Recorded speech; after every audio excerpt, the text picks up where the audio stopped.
Zero budget అని అంటే చాలా మందికి అర్థం కాకుండా మళ్ళీ పేరు మార్చాల్సి వచ్చింది. జీరో బడ్జెట్ ఎట్లా అవుతుంది, మనం పెట్టుబడులు ఉంటున్నాయి కదా, కూలీలు ఖర్చు ఉంటుంది కదా అనేసి.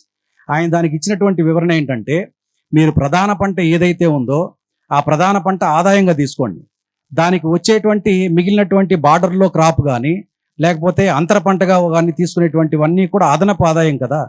ఆ అంతర పంటగా లేదా బార్డర్గా వేసినటువంటి క్రాప్ మొత్తం కూడా మీకు పెట్టుబడి పక్కన పెట్టేస్తుంది, పెట్టుబడిగా వచ్చేస్తుంది, మిగిలిన మొత్తం కూడా ఆదాయమే కదా అని. అది ఎందుకో కానీ కనెక్ట్ అవ్వలేదు. జెడ్బిఎన్ఎఫ్ని మళ్ళీ ఎస్పిఎన్ఎఫ్గా మార్చారు, సుభాష్ పాలేకర్ న్యాచురల్ ఫార్మింగ్ అని మార్చారు. మళ్ళీ సుభాష్ పాలేకర్ న్యాచురల్ ఫార్మింగ్ అనే పదం ఆయన నోటి వెంట రావడానికి ఇష్టపడ్డు. ఎందుకంటే చాలా రకాల విధానాలు ఉన్నాయి, మళ్ళీ న్యాచురల్ ఫార్మింగ్ అనేది ఎందుకు పెట్టాలి, ఎస్పీకే అని పెడితే సరిపోతుందని చెప్పి సుభాష్ పాలేకర్ కృషి అని పెట్టారు.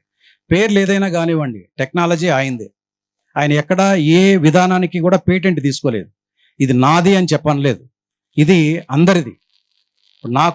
నేను పోగొట్టుకున్న తర్వాత కానీ ఇందులో సైన్స్ ఏంటో అవగతం కాలేదు, నేను చదువుకున్న తర్వాత కానీ అందులో ఉన్నటువంటి తప్పిదాలు అర్థం కాలేదు. మరి అట్లాంటప్పుడు ఇది నాది అనేది నేను ఓన్ చేసుకోవడం కాదు గాక, నా పేరు ఒక్కటి మీరు ఉంచగలిగితే చాలు.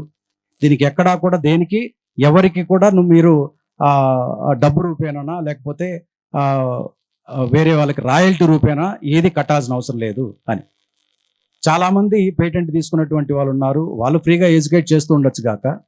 జీవామృతం గురించి తెలియనటువంటి ఏ రైతు లేడంటే, ఏ రాష్ట్రంలోనూ లేరంటే మనం అతిశయోక్తి కాదు. అది జీవామృతం, రసాయన వ్యవసాయం చేసేటువంటి వాళ్ళు కూడా జీవామృతం మాకు తెలుసు, జీవామృతం స్ప్రే చేస్తున్నాం, జీవామృతాన్ని మొక్కలకి ఇస్తున్నాం అని. ఇప్పుడు మ్యాంగో సీజన్ ఇది, చాలామంది రైతులు, నా చుట్టుపక్కల ఉన్నటువంటి రైతులకి జీవామృతమే మొక్కలకి ఇచ్చి ఆ కాయల సైజు కానీ షైనింగ్ కానీ కీపింగ్ క్వాలిటీ కానీ చాలా వరకు మారిందండి. మా మొక్కలు ముందు జీవామృతం ఇవ్వడానికంటే ముందుకి ఆ తర్వాతకి చాలా మార్పు వచ్చిందని చెప్పినటువంటి వాళ్ళు చాలామంది ఉన్నారు. ఇక్కడ ఎవరన్నా ఉన్నారన్నా మామిడి తోట ఉన్నటువంటి వాళ్ళు, జీవామృతం ఇచ్చినటువంటి వాళ్ళు చాలామంది ఉన్నారు. మీకే అర్థమైంటుంది. జీవామృతం మొక్కకు వేరుకి అందిస్తున్నాం, ఎలాగో నీళ్ళు ఇస్తాం, ఆ నీళ్ళతో పాటు జీవామృతం ఇవ్వడం వల్ల ఆ మొక్కలు ఎంత ఏపుగా పెరిగాయి, ఎంత ఏపుగా ఆరోగ్యంగా పెరుగుతున్నాయి. ఎవ్రీ ఇయర్ క్రాప్ రావడం. మనకందరికీ సమస్య ఏంటంటే, ఒకసారి విపరీతంగా కాయలు కాసేస్తే మరుసటి సంవత్సరం 2 సంవత్సరాల పాటు కాయలు కాయవు, మామూలుగా రసాయనాలు వేసేటువంటి పొలాలు. జీవామృతం ఇచ్చేటువంటి పొలాల్లో అలా లేదు, ప్రతి సంవత్సరం యావరేజ్గా అయినా సరే ప్రతి సంవత్సరం క్రాప్కి వస్తుంది. ఆ సీజన్కి పూత రావడం, పూత వచ్చినటువంటిది కొన్ని కాయలుగా నిలవడం, అవి మనకు ఆదాయాన్ని ఇవ్వడం ఉంటుంది. కొంతమంది, నేను గమనించింది, మాకు 3 ఎకరాల మామిడి తోట ఉంటే నేను కనీసం ఏ ఫ్రూట్ కవర్లో కూడా నేను తొడగలేదు. ఫ్రూట్ కవర్స్కి వ్యతిరేకం కాదు గాక, ఎందుకు అవసరం లేదు వదిలిపెట్టేద్దాం అని. ఏ పండైనా సరే ఫ్లవరింగ్ దగ్గర నుంచి అన్ని రకాల సూక్ష్మజీవులు దాన్ని తాకాలి, అన్ని రకాల సూక్ష్మజీవులతోనే అది పెరుగుతుంది కూడా. దానికి ఒక ఫ్రూట్ కవర్ తొడిగి అది అట్రాక్షన్ కోసం అని నేను అన్నాను, కానీ ఆరోగ్యంగా ఉంటే, అది చూడడానికి బాగుంటే మంచి రేటు కొంటారనేది ఒకటి తప్పితే, ఓపెన్గా దాన్ని వదిలిపెట్టేసి అది ఆరోగ్యంగా పెరిగితేనే దాంట్లో ఉండాల్సినటువంటి పోషకాలు, నిలవాల్సినటువంటి పోషకాలన్నీ ఉంటాయి. దాన్ని ఊపిరాడకుండా బంధించేసి పేపర్లో షైనింగ్ ఉంది అని చెప్పానంటే అదొక వ్యాపార టెక్నిక్గా చెప్పుకోవచ్చు, అదొక బిజినెస్ టెక్నిక్గా తీసుకోవచ్చు. దానికి వ్యతిరేకం కాకపోయినా న్యాచురల్ ఫార్మింగ్ ప్రాక్టీసెస్లో, సుభాష్ పాలేకర్ కృషిలో ఏ కవర్లు తొడగాల్సిన అవసరం లేదు. మనకు మంగు రాదా, బూడిద తెగులు రాదా అంటే వస్తోంది.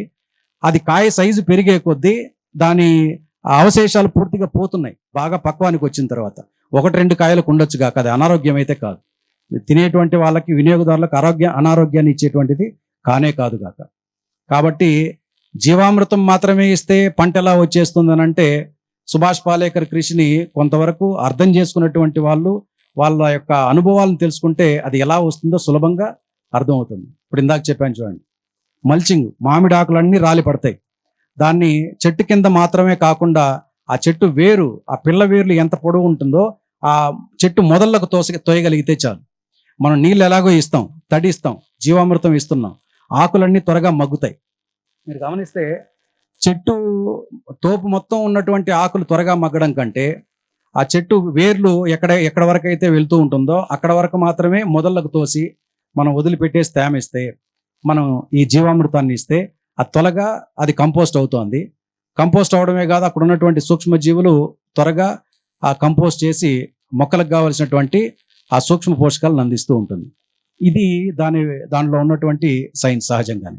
ఆకుల ద్వారా ఈ సూర్యరశ్మి నేరుగా దాని మీద పడటం, అది ఎనర్జీగా మారడం, దానికి కావలసినటువంటి ఆహారం ఆకులే ఆ మొక్కకి తయారు చేసి ఇవ్వడం, ఇవన్నీ జరుగుతోంది.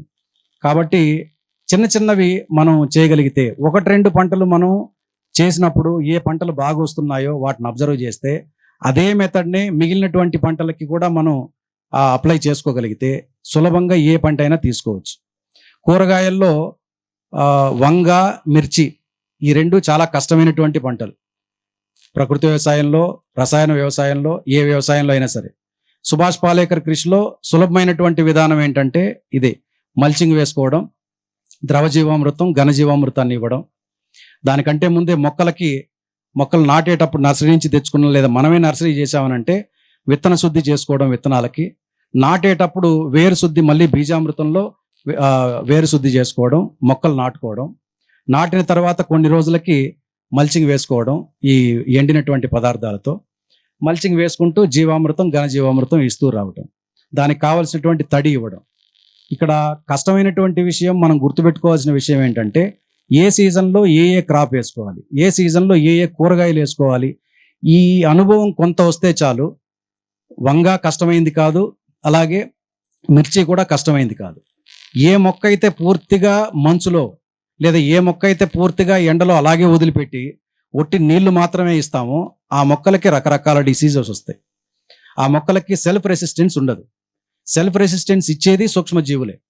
సూక్ష్మజీవులు దగ్గరకే వెళ్ళకపోతే ఆ పోషకాలు ఎలా అందుతుంది, దానికి కావలసిన ఆహారం మొక్క ఎలా తయారు చేసుకుంటుంది, ఆకులు ఎలా తయారు చేసుకుంటాయి, ఈ సైన్స్ అర్థమైతే చాలా సులభం. కాబట్టి పాలేకర్ గారి మాటల్లోనే మరొక ముఖ్యమైనటువంటి విషయం ఏంటంటే, humus is the kitchen of the plant body అని అంటాడు. హ్యూమస్ అనేది ఏ మొక్క శరీరానికైనా, ఏ చెట్టు యొక్క శరీరానికైనా కిచెన్తో సమానం, వంటగదితో సమానం. వంటగది మనకు కావలసినటువంటి ఆరోగ్యాన్ని ఇచ్చేటువంటి ఒకానొక దేవాలయం, ఇంటిల్లిపాది. మరి అలాంటిది మొక్కకు కావాల్సినటువంటి పోషకాలన్నింటినీ ఇవ్వడానికి ఏది వంటగదిగా ఉపయోగపడుతుందనంటే హ్యూమస్. ఆ హ్యూమస్ ఎక్కడ ఉంటుందనంటే, ఇప్పుడు ఇందాక చెప్పానే, ఎండినటువంటి పదార్థాలన్నీ కూడా మల్చింగ్గా వేశాం, అది మగ్గుతూ ఉంటుంది. ఆ మగ్గిన పదార్థం కింద ఉన్నటువంటి దాన్ని హ్యూమస్ అంటారు. రంధ్రాలు పడినటువంటి నేల, రంధ్రాలు పడినటువంటి ఆ మట్టి అవశేషాలు, అదే హ్యూమస్. ఇందాక చెప్పానే, గాలి వేరుకి అందిస్తూ ఉంటుంది. దాంతోపాటు సూక్ష్మజీవుల యొక్క అందాల్సినటువంటి గాలి, ప్రాణవాయువు అందుతూ ఉంటుంది. వాటికి కావలసినటువంటి ఆహారం తేమ రూపంలో అందుతూ ఉంటుంది. సూక్ష్మజీవులు తేమ లేకపోతే బతకవు, సంతాన వృద్ధి జరగదు. మరి దానికి కావలసినటువంటి తేమ, దానికి కావలసినటువంటి ఆక్సిజను లోపలికి వెళ్ళేటువంటి విధానం ఏవి చేస్తుందనంటే మల్చింగ్ చేస్తుంది. ఎండినటువంటి పదార్థాలన్నింటినీ కూడా మల్చింగ్గా వేసుకోవడం. ఇలా చేస్తూ ఉంటే భూమి ఆరోగ్యంగా ఉంటుంది. దాని కింద ఉన్నటువంటి ఈ విధానాన్ని హ్యూమస్ అంటారు. ఆ హ్యూమస్ ప్రతి మొక్కకి కావలసినటువంటి వంటగది, కావలసినటువంటి పోషకాలను ఇచ్చేటువంటి ఒకానొక నిధి. ఇది మనం చేయగలిగితే చాలు.